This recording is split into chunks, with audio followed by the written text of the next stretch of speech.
अस्सलाम वालेकुम।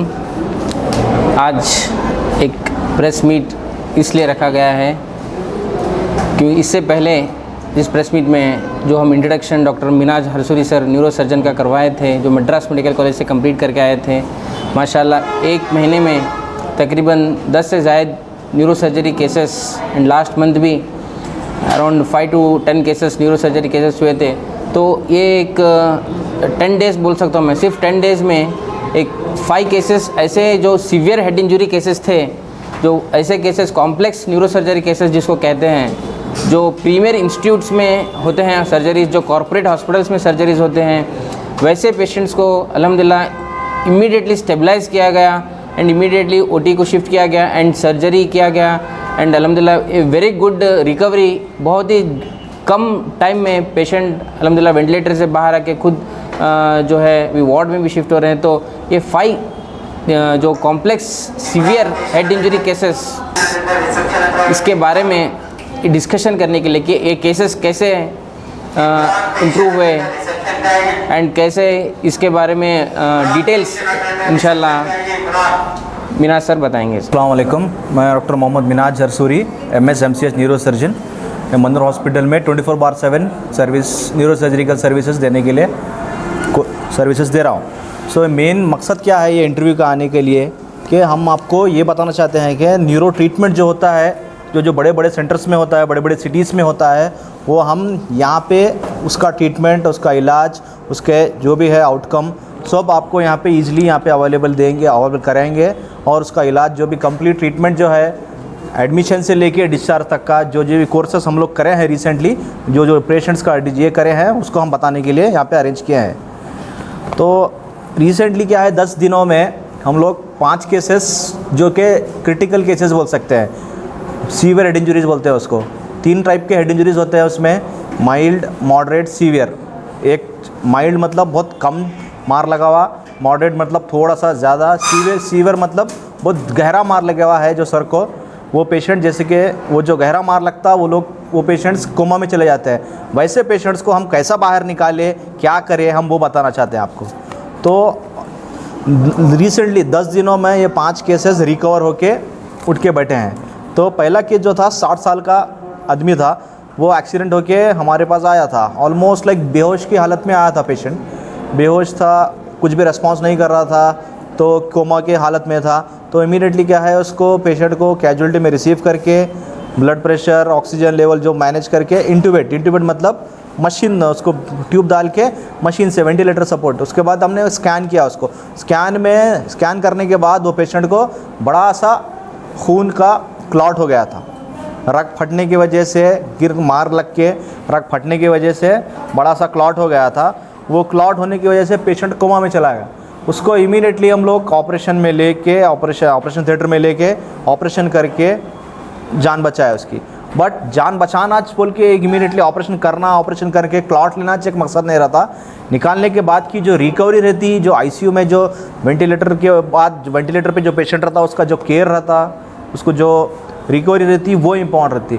तो ऐसे पेशेंट्स जो ब्रेन में क्लॉट होता है बड़ा, इसको लेफ़्ट साइड में FTP SDH बोलते हैं उसको, बड़ा सा क्लॉट था, उसको क्या है ऑपरेशन करके क्लॉट निकाले, जो हड्डी है पेट में रख दिया उसको।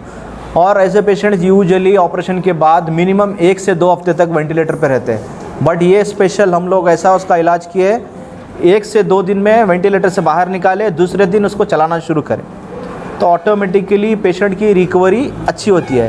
सो 2 हफ्ते का पेशेंट 2 दिन में चलना शुरू करा, वो एक मिराकल जैसा बोल सकते हैं आपको, वो बताना चाहते हैं। अब वो 2 दिन में चल के बाद में फिर पेशेंट नाक का ट्यूब रहता, उसमें से खाना डालते हैं, उसके बाद मुंह से, तो होते होते ऐसा हो गया वो पेशेंट डिस्चार्ज के लिए फिट रेडी है। वो एक केस। और दूसरा केस क्या था, एक 30 साल का पेशेंट, वो भी एक्सीडेंट होके गिर गया था, बेहोशी की हालत में, कोमा की हालत में था। उसको भी ला के वेंटिलेटर पे रख के स्कैन करे।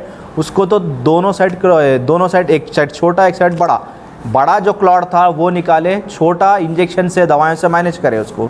उसका भी पेशेंट को क्या है, ऐसे पेशेंट्स 2 से 3 हफ्ते, 1 महीने तक वेंटिलेटर पे रहते हैं। वेंटिलेटर पे 2 से 3 दिन के बाद जो मुंह का ट्यूब निकाल के गले में सुराख डाल के ट्यूब वहाँ से डालना पड़ता है, उसको ट्रैकेओस्टोमी बोलते हैं। वो भी उसको हम बगैर वो सिचुएशन में, बगैर वो कंडीशन में जाने के 2 से 3 दिन के अंदर वेंटिलेटर से बाहर निकाल के उसको मोबिलाइज़ करें। मोबिलाइज़ मतलब फेरना शुरू करें। 3 से 4 दिन में पेशेंट आईसीयू से बाहर शिफ्ट हो गया। वो भी ग्रेट अचीवमेंट है। ये एक केस के बारे में हम लोग बताना चाह रहे थे। और एक क्या था, 16 साल का बच्चा था, वो भी बेहोशी की हालत में गिर के आया था। उसको क्या था, क्लॉट नहीं था, फिर भी वेंटिलेटर पे था, क्लॉट नहीं था। अब इसको क्या करना, क्लॉट रहा बोले तो इमीडिएटली निकाल के करके उसको जल्दी से जान बचाने के ट्राई कर सकते हैं। अब इसको क्लॉट नहीं है, सीटी स्कैन करें, सीटी स्कैन नॉर्मल है। सीटी स्कैन नॉर्मल मतलब ऐसे पेशेंट्स क्या है, बहुत लंबे वेंटिलेटर पे चले जाते हैं, महीना, 2 महीने, 3 महीने, फिर उनको फिर से ट्रैकेस्टोमी करना। बट ये पेशेंट 16 ईयर्स था, ऐसा मैनेज करे उसको 2 से 3 दिन में वेंटिलेटर से बाहर निकाले। अब उठ के बैठा है, उठ के चल रहा है, फिर रहा है, बात कर रहा है, खुद से खा रहा है। वो पेशेंट्स को डिफ्यूज एक्सियल इंजरी बोलते हैं, ग्रेड 2 DAI बोलते हैं उसको। सो वो एक पेशेंट। और एक क्या, 8 साल का बच्चा, छोटी उम्र के बच्चे को जस्ट खेलते खेलते घर पे गिरने की वजह से बड़ा सा क्लॉट हो गया था। राइट साइड एक बड़ा क्लॉट था, लेफ्ट साइड एक छोटा सा क्लॉट था। ऐसे पेशेंट को क्या है, इमीडिएटली ऑपरेशन करना पड़ता, बट हम बगैर ऑपरेशन के भी इलाज करें इसका, इसकी भी जान बचाए। पेशेंट, बच्चा कोमा में था, कुछ बात नहीं कर रहा था, वेंटिलेटर पे जा रहा था। अब 2 से 3 दिन में बच्चा बाहर निकल के उसको भी डिस्चार्ज करती है। और एक 65 साल का आदमी, 5वां केस ये, 65 साल का आदमी जो कि पहले ऑलरेडी उसको स्ट्रोक हुआ था, ऑलरेडी खून पिघलने के गोलियां ले रहा था। वैसा पेशेंट अगर सर को मार लगता तो बचता नहीं। इसको भी ऐसे ही हुआ, पहले से स्ट्रोक होने की वजह से खून पिघलने के गोली ले रहा था, उसको ब्लड थिनर्स बोलते हैं। होने के बाद मार लगने के ही साथ ही उसको बड़ा सा क्लॉट, सामने से लेके पूरा पीछे तक क्लॉट हो गया था। क्लॉट होने की वजह से पेशेंट क्या है, कोमा में चला गया था। फिर उसको वेंटिलेटर पे रखे, उसको क्या है निकाल के। ऐसे पेशेंट्स यूजुअली 95 to 99% इनका जान बचना मुश्किल रहता। वो पेशेंट हमारे पास 2 से 3 दिन में वेंटिलेटर से बाहर आया, उसका इलाज है, घर को चलते चला गया।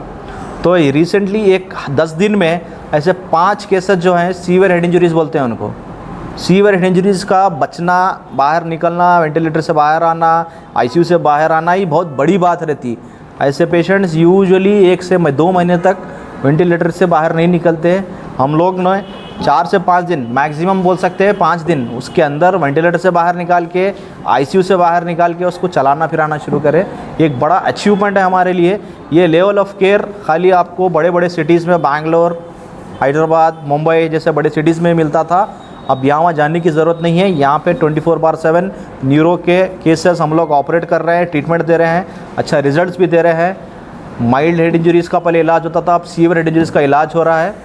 ये सहूलतें यहाँ पे अवेलेबल हैं, आप ले सकते हैं उनका फ़ायदा। देखिए, पेशेंट्स को इतना बड़ा क्लॉट रहता है, ये क्लॉट लेके पेशेंट बचना मुश्किल रहता है, उसीलिए डेथ होती है। ऐसे पेशेंट्स को हम जान बचा रहे हैं, हमारे लिए बहुत बड़ा अचीवमेंट है वो। ये केसेस करने के लिए बहुत world class equipments, high microscope, high and equipments, advance machines होना पड़ता। वो मशीन्स गुलबर्गा में खाली 2 से 3 जनों के पास है, यहाँ पे मनूर स्पेशलिटी हॉस्पिटल में भी अवेलेबल है। वो मशीन्स की वजह से पेशेंट की ब्लड लॉस कम होता है, पेशेंट का रिकवरी जल्दी होता है, पेशेंट का, और एक बात क्या है बोले तो जान जाने का ख़तरा कम हो जाता है। ये पीडियाट्रिक एज ग्रुप में जो बच्चे पैदा होते हैं, न्यूबॉर्न जो बोलते हैं, उनको क्या है इधर लो बर्थ वेट और प्री टर्म बोलते हैं। पैदाइशी उनका वेट कम रहता है, नए बोले तो जो 37 वीक से 37 to 42 वीक्स में जो पैदा होते हैं, उससे पहले थोड़े बच्चे 30 हफ्ते में पैदा होते हैं, 32, वो बच्चों में थोड़ा सा उनका ब्रेन का डेवलपमेंट कम होता है, जहन कमज़ोर डेवलप, उनका पैदाइशी माँ के पेट से ही ब्रेन कम डेवलपमेंट होता है।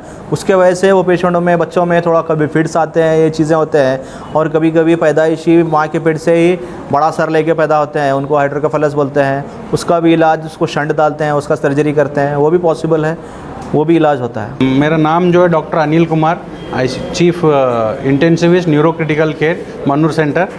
आज का जो हम जो ये प्रेस मीट जो कर रहे हैं, what exactly it's different from the other neuro cases. आज का बोलने का ये है कि with in A short duration में हम जो शॉर्ट स्पैन में 5 to 6 केसेस जो किए, all are in a very critical stage and they are bad.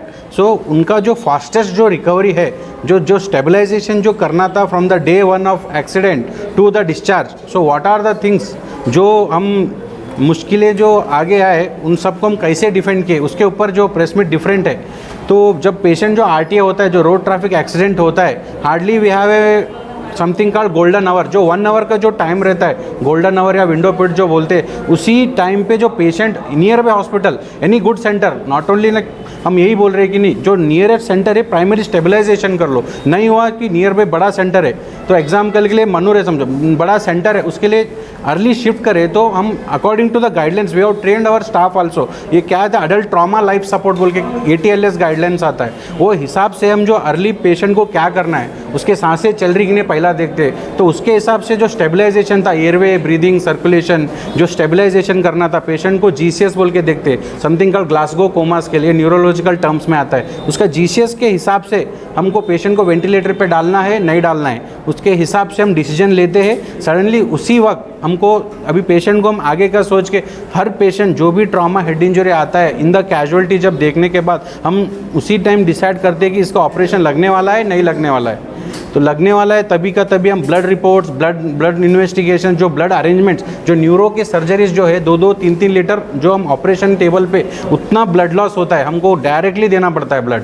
So arrangement of blood, so blood bank से हम बात करके रख देते हैं। इमीडिएटली जब पेशेंट आते कि scanning centre, main thing is CT scan is urgent, so we can done in fraction of second, 10 second में CT स्कैन होता है। शिफ्टिंग लेना आना, ऑलवेज शिफ्ट द पेशेंट, जो ट्रॉमा के रहते स्पाइन बोर्ड बोल के आता है, स्पाइन बोर्ड पे शिफ्ट करो। सभी लोगों से मैं यही कहना चाह रहा हूँ कि जो एम्बुलेंस में पेशेंट्स आते हैं या खुद के हॉस्पिटल में, something called spine board, use the spine board. और सर्वाइकल कॉलर आता है, हार्ड कॉलर, जो भी हेड इंजरी के पेशेंट्स रहते हैं सस्पेक्ट करो कि always they got a cervical injury. जो माइल्ड, जो सर बोल रहे थे माइल्ड मॉडरेट सीवियर, जो माइल्ड इंजरी रहता है वो कन्वर्ट होकर सीरियस इंजरी ना हो जाए। तो हम हेल्प करने के लिए जाते हैं बट वो कुछ और हो जाता है, तो हेल्प भी करेंगे तो प्रॉपरली कि वी शुड ऑल, अब आप लोग हैं, हमें जो पैरामेडिकल स्टाफ है उनको भी थोड़ी नॉलेज रहना चाहिए कि हम कैसा शिफ्ट कर रहे हैं ताकि हम आगे उनका जान बचा सके, कुछ हेल्प हो जाए। ये हमारा जो मोटो है कैजुअलिटी में, ये ऑलमोस्ट प्राइमरी स्टेबलाइजेशन जो कर लेते विद इन 30 मिनट्स, जो नेक्स्ट 30 मिनट्स से हम इन्वेस्टिगेशंस हो, ब्लड प्रोडक्ट्स हो, OT के अरेंजमेंट्स हो, OT में करना है। उसी टाइम में जो पेशेंट्स के रिलेटिव आप हो या मैं हो, जो इमोशनल फीलिंग में आए रहते हैं पेशेंट का क्या है, always all are in stress and anxiety, उनको हम सपोर्ट करना वो भी बहुत इंपॉर्टेंट है। डॉक्टर हो, कोई रिलेटिव हो, उनको हम बिठा के बात करके काउंसलिंग करना पड़ता है। और यही नहीं कि इमोशनल के साथ उनको फाइनेंशियल भी बर्डन रहता है, क्योंकि craniotomy not a simple surgery like चलो भाई कर लेते हैं। ट्रॉमा या केस में लोग सडनली पेशेंट को पानी पिलाते हैं, हाँ वो मीटिंग होता है, नहीं पानी मत पिलाओ अब, क्योंकि any head injuries, any trauma, हम जो सोचते हैं कि पानी पिलाए पेशेंट पानी में, वो उससे क्या होता है, पानी जो पीते हैं उन्होंने उनके सेंस में नहीं रहते, कॉन्शियसनेस में नहीं रहते, सीधा क्या फेफड़ों में जाके उल्टा एस्पिरेशन होता है। एस्पिरेशन में वेंटिलेटर पे जाते हैं बट आने के चांसेस और डिफिकल्ट हो जाता है, वापस नहीं आते, चांसेस उसमें कम हो जाता है, वो नहीं होना चाहिए। जैसा कि ये हो गया इतना सारा, हम जब OT को शिफ्ट करें, सर आए, sir with in reachable, phone करते कि आप 5 to 10 मिनट सर रीच हो जाते हैं। जो हम डिसीजन लेके टीम वर्क लेके OT में ले जाते पेशेंट, काउंसलिंग करते। OT जो ड्यूरेशन जो सर्जरीज रहते 4 to 5 आवर जो सर्जरीज चलते over the time, but patient को हम always will council that it is a high risk case. आपको भी समझना है, जो रिस्क है वो समझना है, बिकॉज हम जो डॉक्टर है हॉस्पिटल की तरफ से हम जो रिस्क लेने रेडी है, बट जो आम जनता की है उन्होंने ये नहीं करते, एक्सेप्ट नहीं करते, नहीं ऐसा कैसा हम इधर से जाएंगे उधर नहीं, बट जाने का जरूरत नहीं है। गुलबर्गा जो कल्याण कर्नाटक है, it has developed to its maximum for the medical health hub now. We have got all the big hospitals, all good doctors, same degree, sir के पास जो डिग्री है मेरे पास वही सोलापुर के लोगों के पास है, वही हैदराबाद के लोगों के पास है। केसेस हैंडल करने के लिए कितने डॉक्टर्स, कितने सर्जन्स की टीम है मनूर के पास? We have more than 80 doctors available in all the fields and all the branches. But जो सर के साथ है, सर और उना सर जो इंचार्ज है, उन्होंने असिस्टेंट के साथ आते हैं, जो मैं ICU का इंचार्ज, जो मेरा एक टीम है 4 से 5 डॉक्टर्स का, और OT में मैं और मेरा दूसरा एनेस्थेटिस्ट कलीग रहता है। So we have 4 to 5 people at a stretch in one patient. So ऐसा इनका एक ही पेशेंट नहीं, जो 5 से 6 पेशेंट्स हैं, उन सबके लिए ये टीम उनके लिए काम करते रहता है। सर्जन रहते हैं, इसमें 2 सर्जन है, मैं हूँ डॉक्टर सागर है, ऑर्थोपेडिक सर्जन है डॉक्टर विवेक बोल के है, फिर न्यूरो सर्जन है, फिर मैक्सिलोफेशियल सर्जन है, फिर इंटेंसिविस्ट है। तो एक टीम है, 10 ट्रॉमा टीम बोले थे, 10 से 12 डॉक्टर्स तक आप पकड़ के चल सकते हैं। देखिए अभी विदिन 1.5 ईयर में शायद मोर देन 1000 मेजर सर्जरीज हो रहा है। मेजर सर्जरीज 1000 से ज़्यादा किए हैं, इसमें critical around 400 to 500 critical cases ही हैं। तो माशाल्लाह इसमें से बहुत ज़्यादा पेशेंट से रिकवर हुए हैं, around 85 to 90% I can say, इतना ज़्यादा अल्हम्दुलिल्लाह रिकवरी रेट है। एंड पूरे डॉक्टर्स का एफर्ट है, एक इंसान कुछ नहीं कर सकता है, जैसे कि एक टीम होना है, तो अल्हम्दुलिल्लाह जिसको एक कोइंसिडेंस बोल सकते हैं या फिर सबका ये जज्बा डेडिकेशन बोल सकते हैं कि सभी लोग एक साथ मिलके अल्हम्दुलिल्लाह, क्योंकि एक पेशेंट जब बाहर आता है तो स्टार्टिंग बाहर वॉचमैन से लेके नर्सिंग स्टाफ से लेके वार्ड बॉय से लेके ओटी स्टाफ सब लोग ये जज्बा दिखाने के बाद हम इमीडिएटली ओटी कर सकते हैं। ये तो ये बाहर हर चीज़ इवन ब्लड बैंक हो या फिर फार्मेसी हो, हर एक का हाथ रहता है उसमें एक पेशेंट अच्छा बनने में। तो अल्हम्दुलिल्लाह वो हर चीज़ दिखने में। डिस्ट्रिक्ट की आवाम को क्या कहना चाहेंगे मन्नूर हॉस्पिटल के बारे में? ठीक है, अल्हम्दुलिल्लाह पहले तो मैं पूरे कल्याण कर्नाटक रीजन के लोगों को ये बताना चाहता हूँ कि ऐसे मेजर केसेस हम लोग कर रहे हैं। अल्हम्दुलिल्लाह रिकवरी भी है, आपके साथ है, पेशेंट अभी हॉस्पिटल में है, आप देख सकते हैं। तो पेशेंट से भी अटेंडर से भी आप बात कर सकते हैं कि इतना मेजर सर्जरी, इतना रिकवरी रेट इतना fast, just with in 24 hours patient ventilator के बाहर आकर खुद चलना, ये एक मिराकल से कम नहीं है अल्हम्दुलिल्लाह। तो पहले था कि न्यूरो सर्जरी होता है तो 1 मंथ पेशेंट हॉस्पिटल में रहते थे, यहाँ पे 8 डेज़ 10 डेज़ में पेशेंट अल्हम्दुलिल्लाह डिस्चार्ज होकर जा रहे हैं। तो फास्ट रिकवरी है, ये भी बहुत इंपॉर्टेंट है।